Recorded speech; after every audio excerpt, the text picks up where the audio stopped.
Hello, welcome to another Toybox audio video. Let's deconstruct some presets I made in the Osc Reece style of bass sounds. I made them in Atomic Oscillator because it has enough oscillators to cope with a Reece style bass sound. What's a Reece style bass sound? Those words sound strange in a row, but what it means is a track that came out in the mid-90s called Pulp Fiction, mid to late 90s, called Pulp Fiction by a chap called Osc Reece, who was on Goldie's South London label, I forget. And it was a big new fat sound that they decided worked quite well with the drums that they'd found at the same time. Go and have a listen to the original track, Osc Reece, Pulp Fiction. If you don't know it already, you'll be like, oh, that's where that sound comes from. It was the first track with that sound in it that not everybody, a lot of people liked, and probably changed the scene of dance music over the following decade, or, who knows. But it's a famous sound. It sounds kind of like this. That's one of my Reece style presets from this little video. So I approached it a few different ways because the sound is ultimately two simple-ish, low kind of harmonic content oscillators, slightly detuned, and sometimes a sub underneath to hold it all together, or in the same octave as those two, and then filtered and possibly distorted a little bit. It sounds complicated. It's ultimately quite a simple sound. So let's see what I came up with, because I think I know what I'm talking. I claim to know what I'm talking about.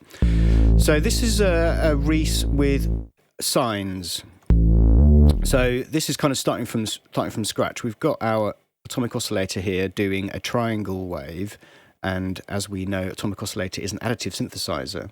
So this description of the wave here isn't a triangle wave as you might normally use it in a synthesizer. This is like a regular synthesizer. This is constructed from sine waves, and we can decide how many sine waves make up that triangle sound. And I will open up the partials so you can hear the other partials that make up that triangle sound, if we wanted it to be any more complex. But we don't want it that complex. I'm going to keep it quite simple. I think I had even fewer than, I think it was like 7 or something, yeah. But you can hear the movement that's going on there. So where's that movement coming? Let's see.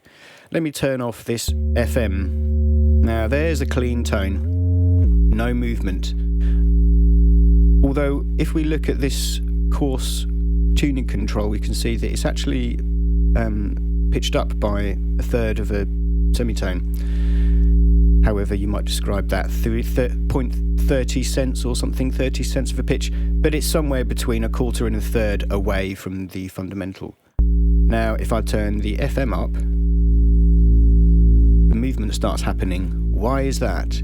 Because this oscillator is running at minus 0.3 points off the center tuning, minus 0.3 semitones off the center tuning. If I pull it off further, you can hear that kind of movement speeds up. We can pull it back. This is kind of what tuning a guitar is like, or tuning a piano. You're hearing those beats disappear. We can make them disappear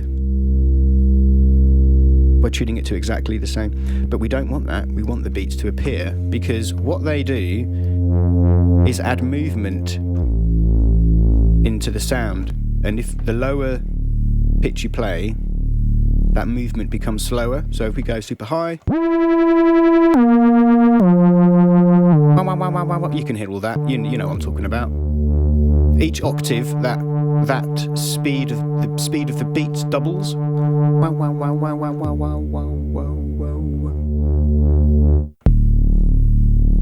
Okay, and it's almost like how a sample is treated across the keyboard, but it's not really doing anything like a sampler. It's because that artifact of the beating is a product of the oscillators being out of tune with each other. So at the moment, we can hear one oscillator. And what we're doing with the oscillator, we are FMing against this other one here. So let's turn the other one on. That's the other oscillator. So there's two oscillators running now, slightly out of tune with each other, and they're also FMing against each other. This is a rather more complex sound to start with than I should start with. But it's too late now. Here we go. Let's keep going. And also, each of these oscillators, I've added a bit of local feedback, just to add some content to the area of interest. You know, we can make it kind of pop out like that. Those little tuning inconsistencies. But again, that's a little bit far from a pure Reese. So we'll pull that back. Ultimately, it's this kind of massive mud of note with some kind of carefully curated movement within it. What else? I mean, normally we'd put the oscillator through a filter, as we have here, as well, and that's taken away some of the high frequency stuff that might get in the way of this kind of sound in a mix. So we put a filter on it, pull it down, and a good idea would be, let's turn the resonance up and tune the filter to a fundamental of the bass sound itself, to kind of exaggerate, because we want this kind of over-emphasized beef of a note. So let's exaggerate that. That's an octave above. Oh, there we go.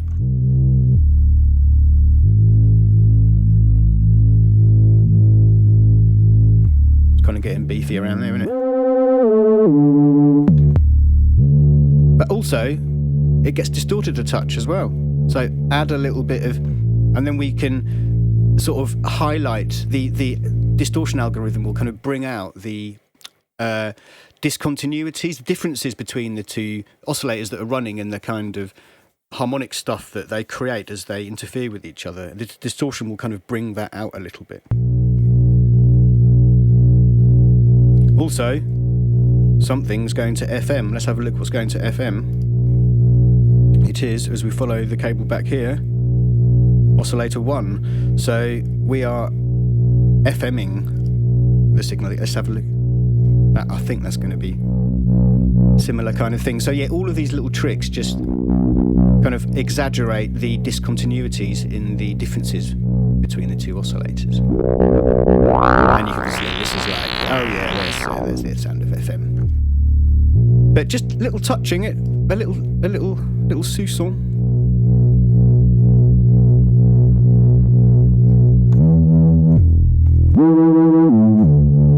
So that's a good starting point. A sine made out of, a triangle. Well, if you look at the other oscillator, it's not actually a pure triangle, it's another wave. But it's still kind of cleanish anyway, and because we're filtering it and we are specifying a very low partial count, the high frequency partials that are coming out of that oscillator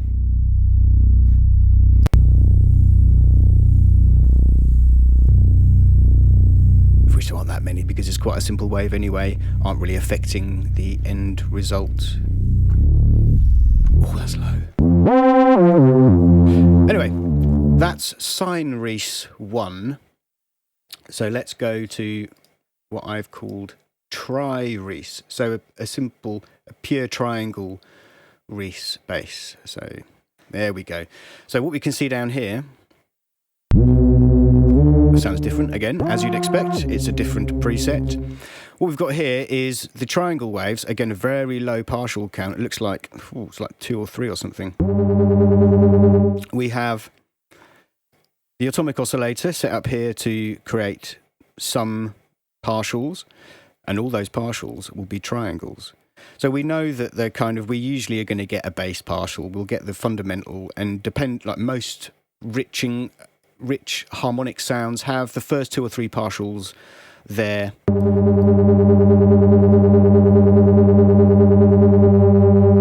So if we put it down to 1, as soon as we add another, you can kind of hear there's another, I can hear there's another partial there. So let's just block. What have we got here? So we've got 1 running an octave higher,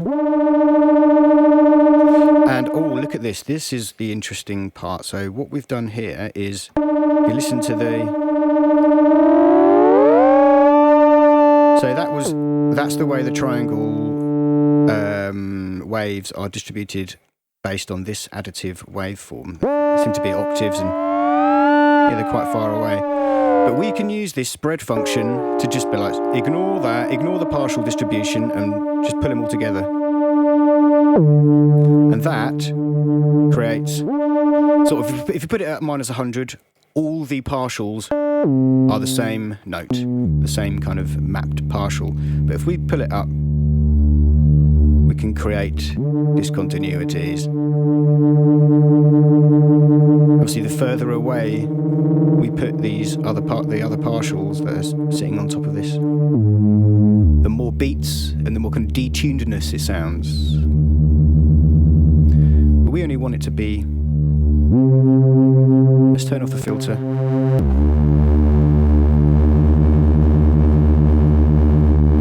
Let's put the partials to 1.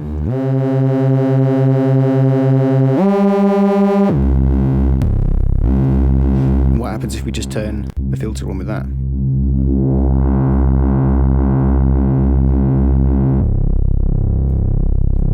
I mean, you can still hear some the harmonic content of these triangle waveforms, the partials.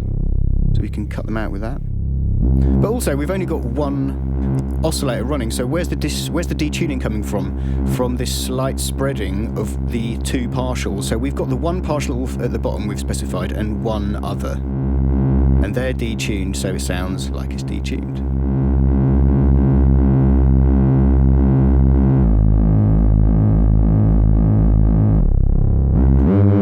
But also, what's the other one? It's a sub. Which means it's going to kind of interact with the high frequencies when we bring them together through a filter and little bits of distortion.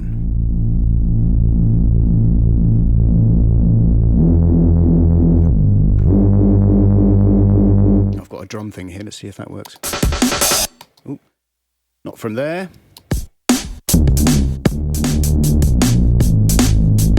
Kind of convincing.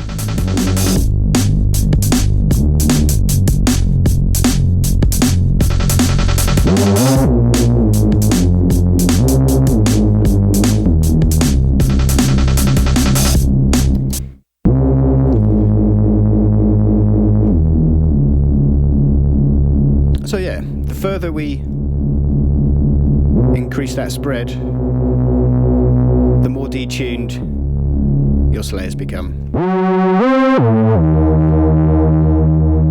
Also, don't be afraid to pull that trick we did with the first oscillator, which was high resonance. Find the frequency. I mean, don't forget the different filter models as well we've got.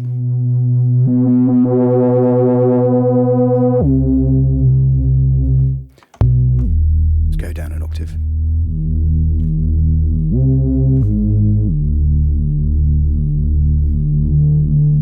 Ooh. See that kind of stuff, those little distortion things that are happening at the top end. Actually, we're not even distorting it. It's just a result of the resonance and the filter position.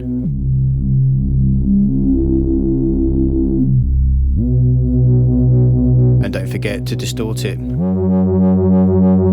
Sounds like we could probably make them a bit more different, so let's increase that.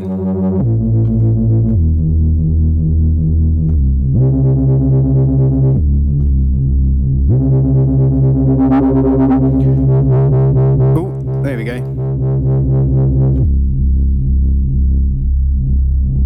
Let's just completely distort it before it hits the filter.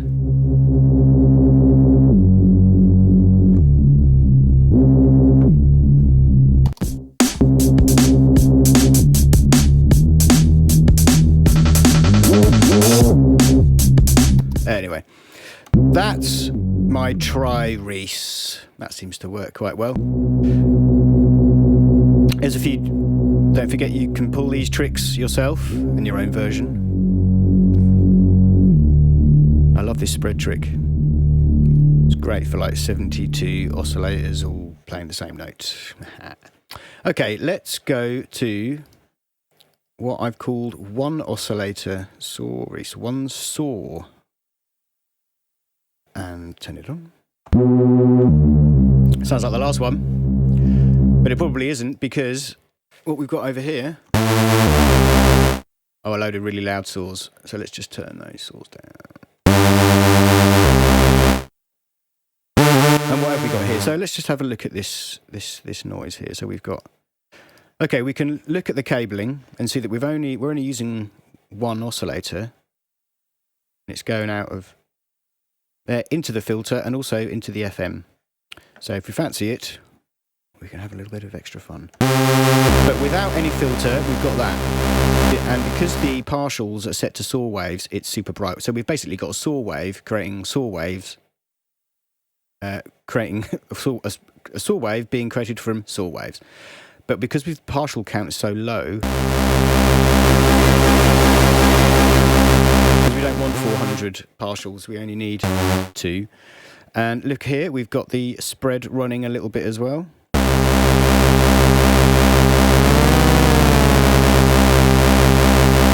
I think that's set to 0.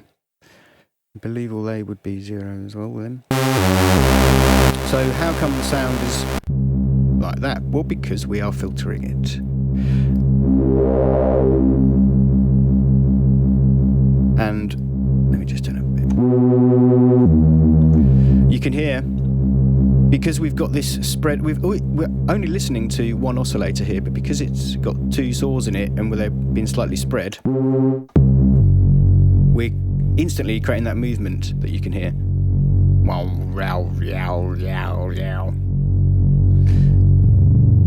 Oh, let's not FM everything so quickly. So yeah, this is basically 2 detuned saws, slightly detuned saws, going through a filter. And this isn't far from a classic Reece sound either.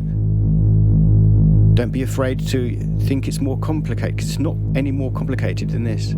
So let's stick a little bit of distortion after it.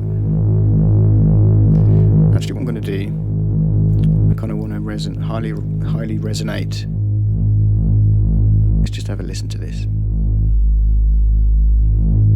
See where the fun is. Ooh. Okay, we don't want a filter whose resonator resonates into self-oscillation, because that's creating another frequency, and we don't want that. What we want is the filter to kind of focus in that area.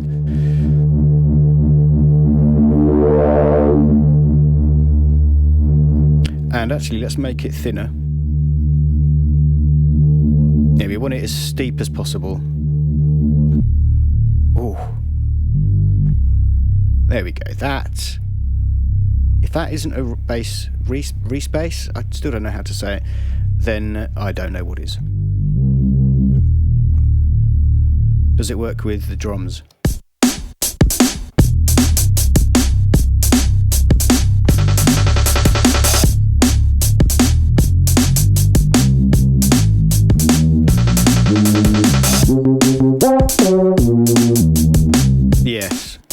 Yes, it does. So that's really simple. Look at how simple that is. It's 2 saws, detuned, go into a filter, out. That's it. And we've also, we've also got legato enabled with this MIDI in here, with just a value coming out of a value block here. Doesn't matter. Anything above 0 will enable legato. And we turn the glide up because we want, well, we want the glide. That's why we want the glide. Okay. 1 oscillator saw Reece ticked off the list. Okay, let's go to my 2 oscillator saw and see why I called it a 2 oscillator saw, because right now, that's interesting, isn't it? It's kind of brassy.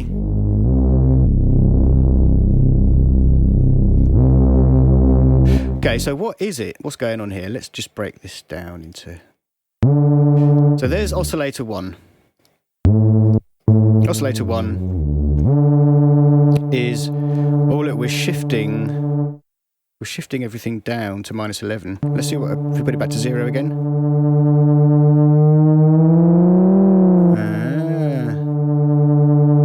Put it back to -11, so... Okay, I can see what I've done here. This is an interesting use of these functions. So look, we've got quite a few saws running, at least 4, probably 5, including the fundamental. Let me just go a few. I just want to go low. Let's go low.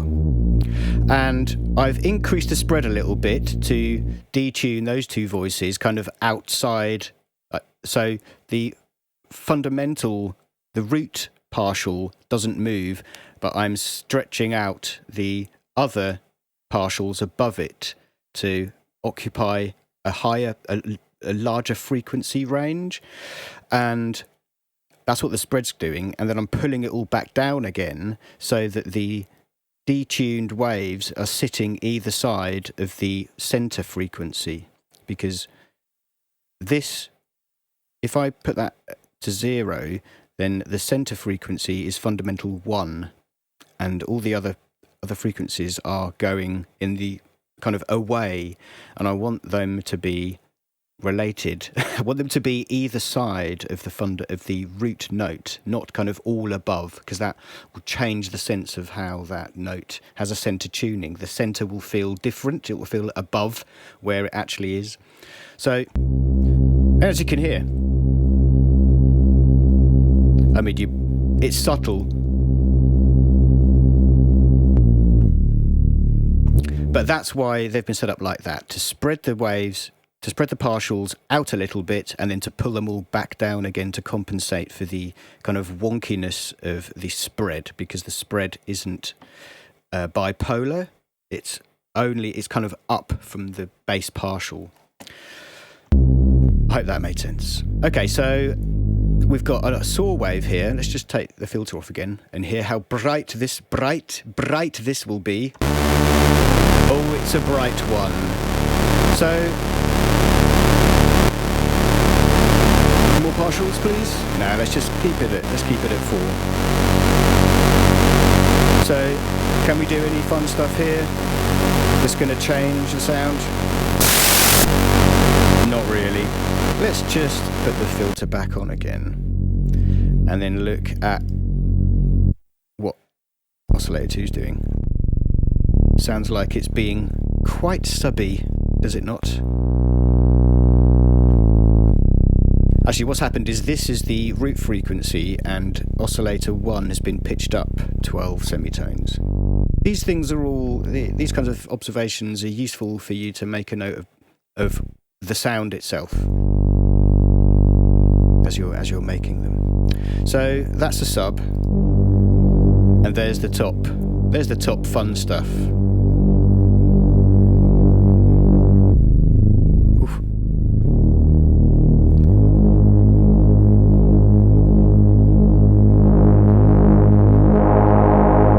Let's see if we can find that little sweet spot. Might be easier to find if we just drive. Notice I've got the drive selection, the drive distortion algorithm selected here.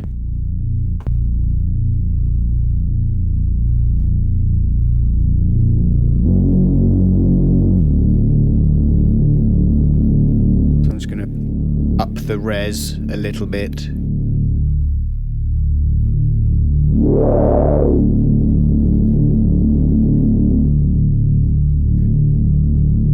Try another filter. Oh, that's busy. Let's go for that one.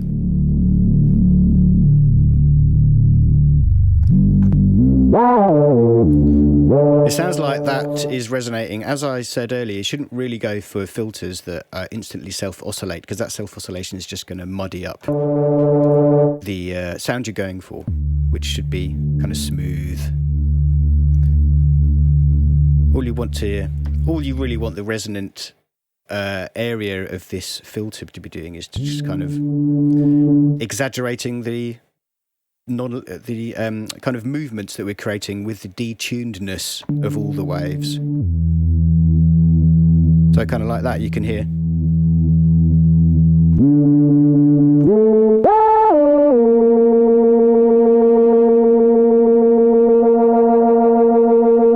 There you go. So that's really highlighting the beating, but like that, for example, isn't. And that isn't either.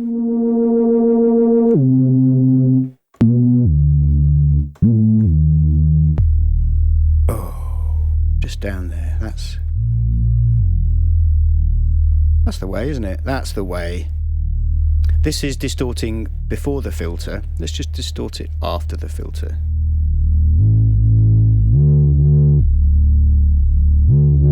And again, as I was saying earlier, distorting post-filter can also help kind of bring out these little detuning artifacts that are the sound.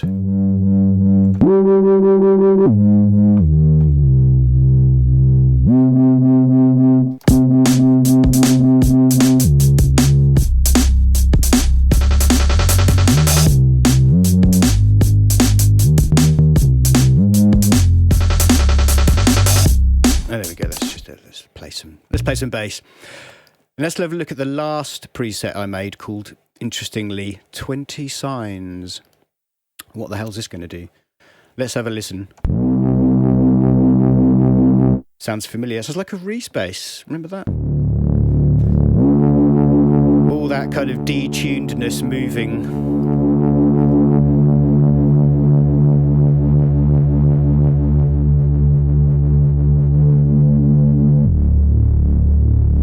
And if you see here, let's just break this down a little bit. So, oscillator 1 is this one.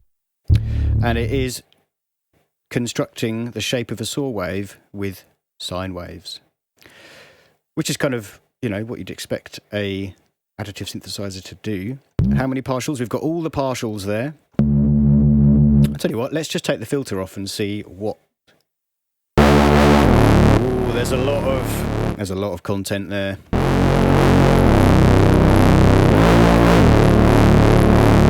Where's it all coming from? Let's have a quick look. So if we turn down the FM, that's where some of it's coming.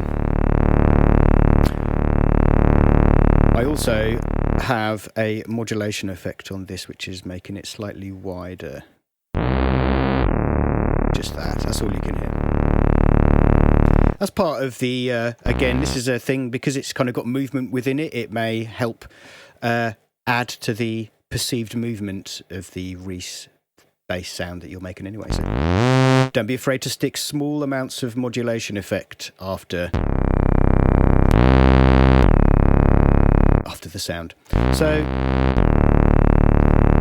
there's lots of lovely beeps on that. So let me just see what have we got here and say so once more time. Oh yes. So the other oscillator here is doing a saw wave as well with a load of sine waves, not unlike this one. The difference is, look, even they're both feeding back. They don't have any shift or spread. The only difference is that this one is almost an octave detuned away. You notice it's 0.3 away from a full octave. So that in itself is going to cause movement. So each of these, as we know, the Toybox oscillator is cross-modulating. So we can FM either of the signals against each other. That's what that means. We're only listening to the oscillator that's doing the upper content at the moment, the higher content, the high frequency content, an octave above the root. And if we FM that against the other oscillator, which is kind of at the fundamental frequency of the note that you're playing, we're basically FMing that against this. So the kind of general kind of median pitch is kind kind of up there, and then this one comes in, and it's an octave. You can hear the interference of the octave below octave, or the octave below modulator.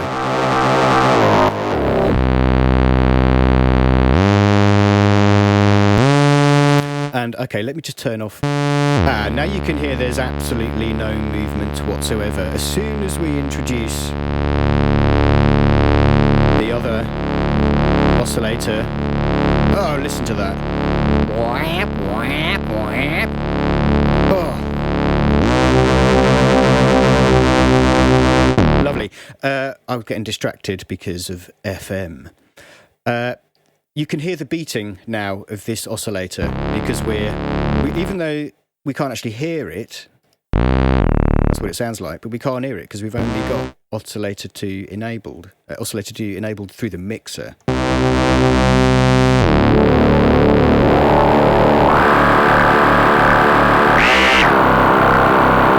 No, that's not some hardcore FM.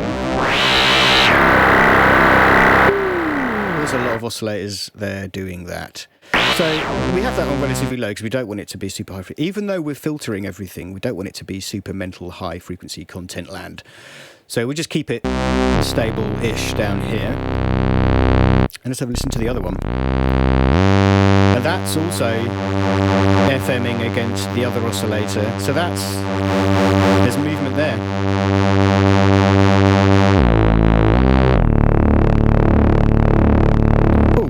Oh yeah. Ciao, ciao, ciao, ciao.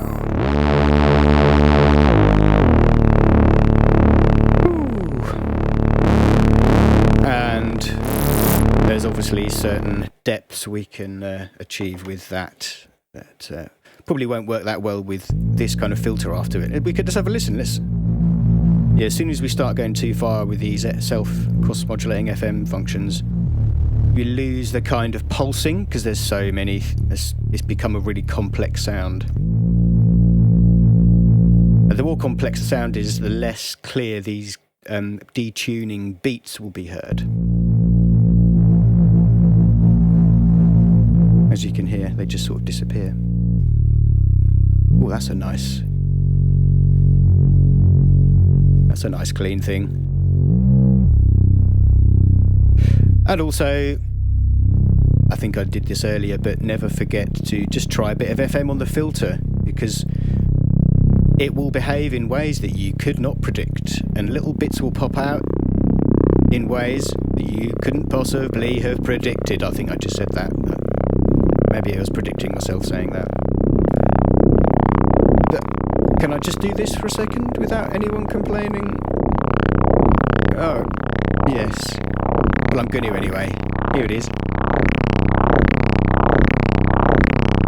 There's like a head movement. There's a dance there. This is extreme Reese, isn't it? Let's just up the resonance, and then we can end.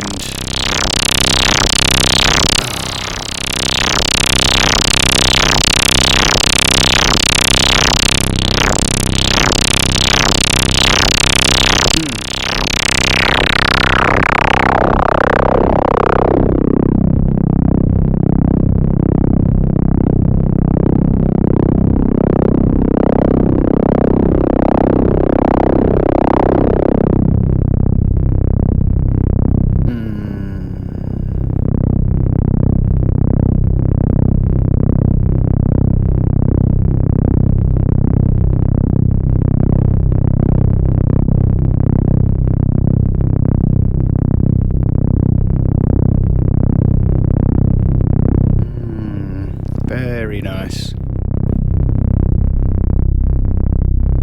Okay. Let's give that a nice long release. And thank you for attending this preset deconstruction session. Go off and make your own. Have fun. Enjoy the day. Peace out. Big love.